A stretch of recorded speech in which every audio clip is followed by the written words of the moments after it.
everybody, my name is Jenna and today I'm here to talk about Fantastic Beasts and where to find them. I have this screenplay here. Basically, I am just throwing money at JK Rowling at this point. I mean, this was not really a necessary purchase. Like, I've seen the movie, I have the textbook, I didn't really need the screenplay, but I really couldn't pass it up. I mean, how gorgeous is this cover? Like, this is literally the prettiest Harry Potter book that I own, and it's not even really a Harry Potter book, it's just set in the Wizarding universe and it is beautiful. Oh, so I won't really be talking about the book, I'll be talking about the movie, which technically is the book, so I'm kind of talking about both.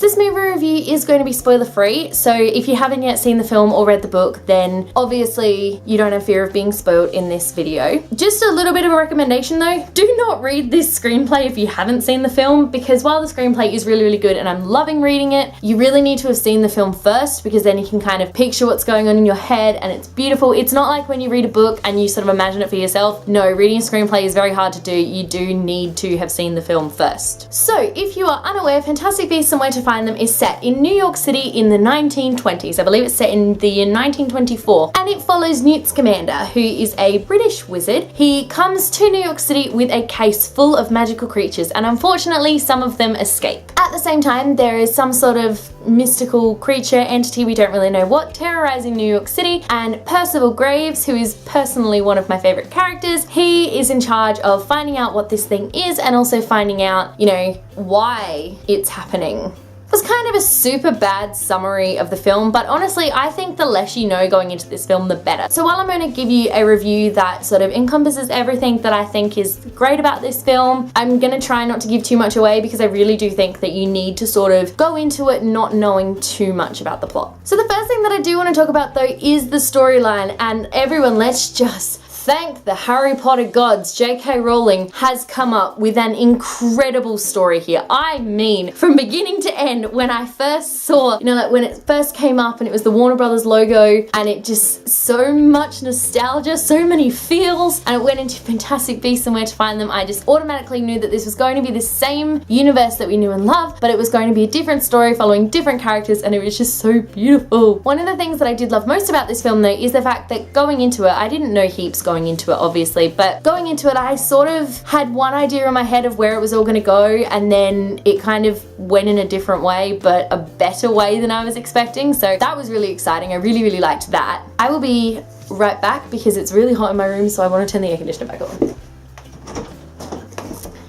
Okay, so it turns out that the air conditioner has just been turned back on, and the movie you could hear maybe was Despicable Me. So what was I talking about? I was talking about the plot, I think. All I can say is JK Rowling has an incredible imagination. I mean, it was beautiful. Honestly, I'm so impressed by the fact that this is her first ever screenplay and she did such a phenomenal job with it. I'm really hoping that she writes a screenplay for the other 4 films, because I think that we really need that. I think the reason why it worked so well is because she's the one who wrote it, you know, she's the one who's got all these stories in her head, so she should be the one to get it out there. Also, I think the fact that it is being presented to us as a film series instead of a book series is a really interesting one. However, after seeing the film, I think that it works perfectly. You know, we get to see everything just straight away, and I think one of the reasons that it works so well is because a lot of the people who have gone to see this film, people like me, you know, we grew up with Harry Potter and now we're ready to explore a different era of the wizarding community. You know, we're in a different city, we're in a different country, so, you know, everything's different. I mean, they call muggles no-maj, for goodness sake. Everything is different. We're following a new cast of characters, and this cast of characters are actually adults, which we haven't really followed before in this sort of franchise, so I was super excited to go into this film, super excited to start, and the plot did not disappoint. I was so happy with it, and I'm really trying to not spoil anything, so if this is like the most vague review ever, that is why. Moving on now to talk about characters. So I'm going to sort of talk about each of the characters individually because I don't think that's going to give away too much. So the first character I want to talk about is our very own Newt Scamander. Look at this little guy. He's so cute. Honestly, my friend and I sort of said he was so, like, if anyone's seen Doctor Who, Matt Smith's Doctor, they were basically exactly the same. I mean, it was so cute. He was so awkward. but so beautiful. Eddie Redmayne was like the perfect actor for him. He was so good. I loved Newt. I loved everything that he stood for, and the way he tried to protect his creatures was just, oh, it was so beautiful. Of course, then we get Jacob Kowalski, who is the Nomad, and he just wants to start a bakery, and I would like that. I think his pastries would be really nice, and he was so funny, and he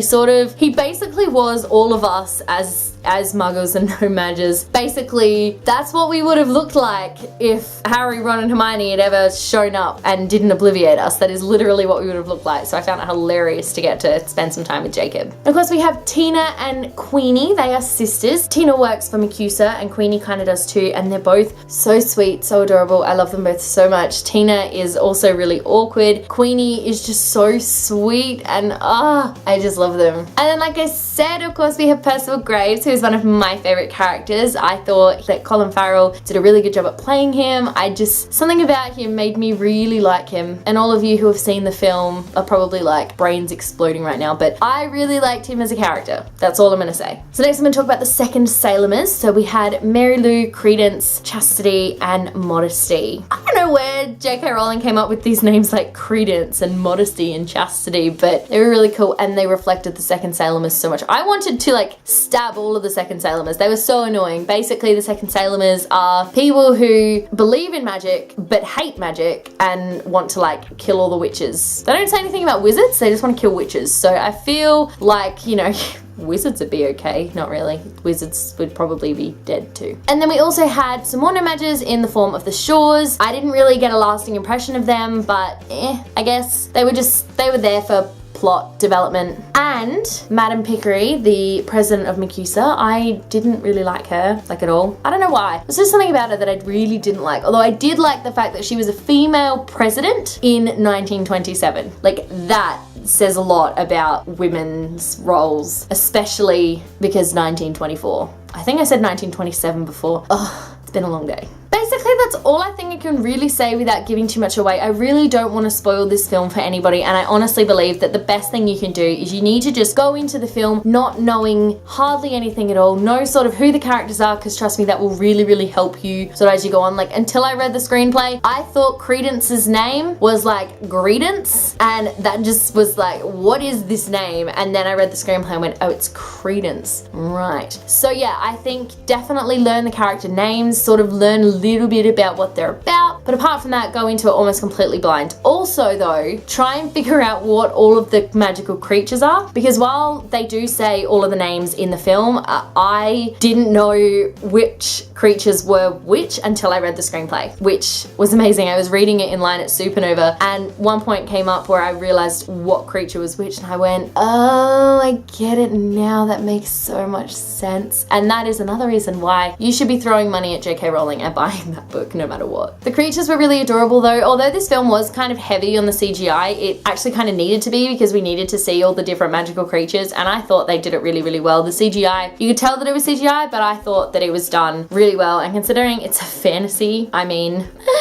it's gonna happen. So I know that a lot of people have been comparing Fantastic Beasts and Where to Find Them to the Harry Potter series. However, I'm not going to do that, because I know J.K. Rowling has said herself that it's not so much a prequel, it's not really a spin-off, it's just more of an expansion of the Wizarding World. And honestly, that is exactly how I saw it. You know, we sort of know the rough idea of the history of Harry Potter. Like, we know the big sort of events that happen around this time. Like, we know that's Grindelwald's rise to power, that's all the stuff with the Deathly Hallows and the Greater Good and all of that. So I thought that was sort of a really interesting concept, and I'm really glad that we're getting the chance to explore it. But I didn't want to compare it to Harry Potter because it's something completely different. I mean, Harry Potter is about a teenager going to a wizarding school and fighting an evil lord, whereas this is about a man who is trying to find and protect these magical creatures, and then there's sort of a secondary plot line going on as well. So I don't think these two films can, like, these two series can really be compared, but I do think they can both be appreciated in their own ways. Thank you for watching my Fantastic Beasts and Where to Find Them review. I hope that you got a little something out of it, considering I was being incredibly vague. All I can say is I gave this film 5 out of 5 stars, 11 out of 10, A++. I literally could not find any faults with it. I hope I haven't sort of talked it up too much just then, but honestly, just go and see see the film and you'll understand what I'm talking about. Let me know in the comment section below if you have already seen the film and let me know what you think. I would love to discuss it with you. If you like this video, be sure to give it a huge thumbs up and don't forget to subscribe to my channel so you don't miss a thing. Stay random.